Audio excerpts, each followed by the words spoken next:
Hi ನಮಸ್ಕಾರ. ಅಲ್ಲಿಂದ ನನ್ನ ಕನ್ನಡ ಚಾನಲ್ಗೆ ಸ್ವಾಗತ. ಈ ದಿನ ತುಂಬಾ ಸಿಂಪಲ್ ಆಗಿರುವಂಥ ಎಗ್ ರೆಸಿಪಿ ಶಾಕ್ಷುಕ ಮಾಡೋ ವಿಧಾನ ನೋಡೋಣ. ಎಗ್ ಬುರ್ಜಿ ಯಾವಾಗಲೂ ಮಾಡ್ತಾ ಇರ್ತೀವಿ ಮತ್ತು ಎಗ್ ಗ್ರೇವಿನೂ ಮಾಡ್ತಾ ಇರ್ತೀವಿ. ಈ ರೀತಿ ಒಮ್ಮೆ ಟ್ರೈ ಮಾಡಿ. ಇದು ಗ್ರೇವಿ ಥರನೂ ಇರಲ್ಲ ಮತ್ತು ಡ್ರೈ ಆಗೂ ಇರೋದಿಲ್ಲ.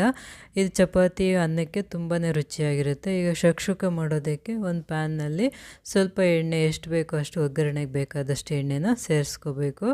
ಎಣ್ಣೆ ಬಿಸಿ ಆದಮೇಲೆ ಸ್ವಲ್ಪ ಶುಂಠಿ, ಬೆಳ್ಳುಳ್ಳಿ ಮತ್ತು ಹಸಿಮೆಣಸಿನ್ಕಾಯಿ ಇವಿಷ್ಟನ್ನು ಒಗ್ಗರಣೆಗೆ ಸೇರಿಸ್ಕೊಂಡು ಫ್ರೈ ಮಾಡ್ಕೊಬೇಕು. ನಾವು ಗ್ರೇವಿ ಎಷ್ಟು ಮಾಡ್ಕೋತೀವೋ ಅದಕ್ಕೆ ತಕ್ಕನಂಗೆ ಎಲ್ಲ ಪದಾರ್ಥಗಳನ್ನೂ ಸೇರಿಸ್ಕೋಬೇಕು. ನಾನು ಸ್ವಲ್ಪ ಮಾಡ್ತಾ ಇರೋದಕ್ಕೋಸ್ಕರ ಸ್ವಲ್ಪ ಸೇರಿಸ್ತಾ ಇದ್ದೀನಿ.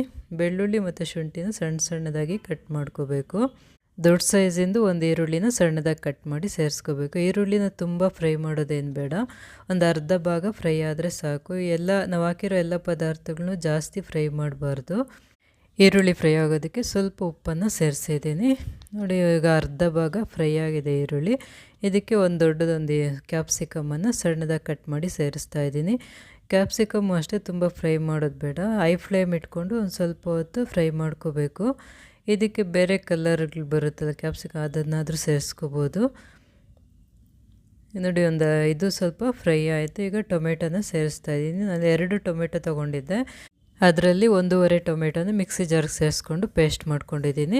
ಇನ್ನು ಅರ್ಧ ಟೊಮೆಟೊನ ಒಗ್ಗರಣೆಗೆ ಸೇರಿಸ್ತಾ ಇದ್ದೀನಿ. ಇದನ್ನು ಸ್ವಲ್ಪ ಫ್ರೈ ಮಾಡ್ಕೋಬೇಕು.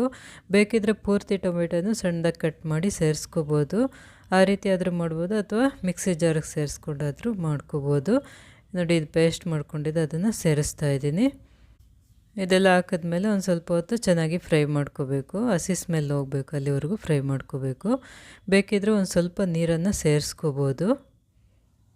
ಇದಕ್ಕೆ ಒಂದು ಚಿಕ್ಕ ಗ್ಲಾಸ್ನಷ್ಟು ನೀರು ಸೇರಿಸ್ಕೊಂಡು ಸ್ವಲ್ಪ ಹೊತ್ತು ಫ್ರೈ ಆದಮೇಲೆ ರುಚಿಗೆ ಎಷ್ಟು ಬೇಕೋ ಅಷ್ಟು ಉಪ್ಪನ್ನು ಸೇರಿಸ್ಕೋಬೇಕು. ಮೊದಲು ಸ್ವಲ್ಪ ಉಪ್ಪು ಹಾಕಿದೆ, ಇನ್ನು ಸ್ವಲ್ಪ ಉಪ್ಪನ್ನು ಸೇರಿಸಿದ್ದೀನಿ. ಒಣಖಾರದ ಪುಡಿ, ಖಾರಕ್ಕೆ ಬೇಕಾದಷ್ಟು ಒಣಖಾರದ ಪುಡಿ, ಜೀರಿಗೆ ಪುಡಿ, ಸ್ವಲ್ಪ ಅರಿಶಿನ, ಸ್ವಲ್ಪ ಸಕ್ಕರೆನ ಸೇರಿಸ್ತಾ ಇದ್ದೀನಿ. ಇದೆಲ್ಲ ಸೇರಿಸ್ಬಿಟ್ಟು ಒಂದು ಸ್ವಲ್ಪ ಹೊತ್ತು ಫ್ರೈ ಮಾಡ್ಕೋಬೇಕು. ಮಸಾಲೆದೆಲ್ಲ ಹಸಿ ಸ್ಮೆಲ್ ಹೋಗಬೇಕು, ಅಲ್ಲಿವರೆಗೂ ಫ್ರೈ ಮಾಡಬೇಕು. ಪೂರ್ತಿ ಡ್ರೈ ಮಾಡ್ಕೋಬಾರ್ದು. ಇದನ್ನು ನೀರಿನ ಅಂಶ ಸ್ವಲ್ಪ ಇರಬೇಕು. ನೋಡಿ, ಸ್ವಲ್ಪ ಚೆನ್ನಾಗಿ ಬೆಂದಿದೆ. ಇದು ಮಸಾಲೆ ಎಲ್ಲ ಚೆನ್ನಾಗಿ ಫ್ರೈ ಆಗಿದೆ. ಈಗ ರುಚಿ ನೋಡಿ, ಉಪ್ಪು ಖಾರ ಏನಾದರೂ ಬೇಕಿದ್ದರೆ ಸೇರಿಸ್ಕೋಬೋದು. ನೋಡಿ, ಈ ರೀತಿ ಎಲ್ಲ ಫ್ರೈ ಆದಮೇಲೆ ಸ್ವಲ್ಪ ಈ ರೀತಿ ಜಾಗ ಮಾಡ್ಕೊಬೇಕು ಮೊಟ್ಟೆ ಹಾಕೋದಕ್ಕೋಸ್ಕರ. ನಾವು ಎಷ್ಟು ಮೊಟ್ಟೆ ತೊಗೊಂಡಿರ್ತೀವೋ ಅಷ್ಟಕ್ಕೆ ಈ ರೀತಿ ಜಾಗ ಮಾಡ್ಕೊಬೇಕು. ಫ್ಲೇಮ್ನ ಸಿಮ್ನಲ್ಲಿ ಇಟ್ಕೊಂಡಿರಬೇಕು. ಇದು ಗ್ರೇವಿನೂ ಅಷ್ಟೇ ಸ್ವಲ್ಪ ನೋಡಿರಿ ತೆಳುವಾಗಿರ್ಬೇಕು, ನೀರಿನ ಅಂಶ ಇರಬೇಕು, ಪೂರ್ತಿ ಡ್ರೈ ಆಗಬಾರ್ದು. ಮೊಟ್ಟೆ ಎಲ್ಲ ಬೇಯೋಷ್ಟೊತ್ತಿಗೆ ಇನ್ನೂ ಸ್ವಲ್ಪ ಡ್ರೈ ಆಗುತ್ತೆ, ಅದಕ್ಕೋಸ್ಕರ ನೀರಿನ ಅಂಶ ಇರಬೇಕು. ನೋಡಿ, ಈ ರೀತಿ ಮೊಟ್ಟೆನ ಕಟ್ ಮಾಡಿಬಿಟ್ಟು ನಾವೆಲ್ಲಿ ಜಾಗ ಮಾಡಿರ್ತೀವೋ ಅಲ್ಲಿ ಹಾಕಬೇಕು. ಪೂರ್ತಿ ಅಗಲವಾಗಿ ಆಗೋ ಥರ ಹಾಕ್ಕೋಬಾರ್ದು, ಒಂದೇ ಕಡೆ ಇರಬೇಕು ಮೊಟ್ಟೆ. ಇದು ತುಂಬಾ ಡಿಫ್ರೆಂಟ್ ಆಗಿರುತ್ತೆ ಮತ್ತು ಟೇಸ್ಟು ಅಷ್ಟೇ ಚೆನ್ನಾಗಿರುತ್ತೆ ಚಪಾತಿ ಜೊತೆ ತಿನ್ನೋದಕ್ಕೆ. ಮಸಾಲೆನೂ ಜಾಸ್ತಿ ಇರೋದಿಲ್ಲ ಮತ್ತು ನಾವು ಹಾಕಿರೋ ಪದಾರ್ಥಗಳನ್ನ ಜಾಸ್ತಿ ಫ್ರೈ ಮಾಡೋದಿಲ್ಲ. ಸ್ವಲ್ಪ ಹಸಿಯಾಗೇ ಇರಬೇಕು. ಮೊಟ್ಟೆಯಲ್ಲಿ ಹಾಕಿದ್ದಾದಮೇಲೆ ಮೊಟ್ಟೆ ಮೇಲೇ ಸ್ವಲ್ಪ ಉಪ್ಪನ್ನು ಸೇರಿಸ್ತಾ ಇದ್ದೀನಿ, ಪುಡಿ ಉಪ್ಪನ್ನು. ಸ್ವಲ್ಪ ಪೆಪ್ಪರ್ ಪೌಡರನ್ನು ಸೇರಿಸ್ಕೋಬೇಕು. ಕೆಲವರು ಇದನ್ನು ಮೊಟ್ಟೆನ ಅರ್ಧಂಬರ್ಧ ಬೇಯಿಸ್ತಾರೆ, ತುಂಬ ಪೂರ್ತಿ ಬೇಯಿಸೋದಿಲ್ಲ. ಆ ರೀತಿ ಆದರೂ ಹಾಫ್ ಬಾಯ್ಲ್ಡ್ ಆದರೂ ಮಾಡ್ಕೊಬೋದು, ಅಥವಾ ಪೂರ್ತಿ ಆದರೂ ಬೇಯಿಸ್ಕೋಬೋದು. ಕೊನೆಯಲ್ಲಿ ಸ್ವಲ್ಪ ಕೊತ್ತಂಬರಿ ಸೊಪ್ಪು ಹಾಕಿ ಪ್ಲೇಟ್ ಮುಚ್ಚಿಬಿಟ್ಟು ಫ್ಲೇಮ್ನ ಪೂರ್ತಿಯಾಗಿ ಸಿಮ್ನಲ್ಲಿ ಇಟ್ಬಿಟ್ಟು ಒಂದು ಸ್ವಲ್ಪ ಹೊತ್ತು ಬೇಯೋದಕ್ಕೆ ಬಿಡಬೇಕು. ನೋಡಿ, ನೀರಿನ ಅಂಶ ಎಲ್ಲ ಪೂರ್ತಿಯಾಗಿ ಡ್ರೈ ಆಗಿದೆ, ಮೊಟ್ಟೆನೂ ಚೆನ್ನಾಗಿ ಬೆಂದಿದೆ.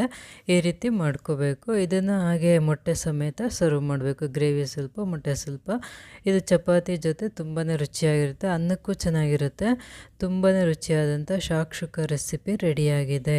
ಈ ವಿಡಿಯೋ ಇಷ್ಟವಾದಲ್ಲಿ ಲೈಕ್ ಮಾಡಿ, ಕಮೆಂಟ್ ಮಾಡಿ, ಶೇರ್ ಮಾಡಿ, ಸಬ್ಸ್ಕ್ರೈಬ್ ಮಾಡಿ.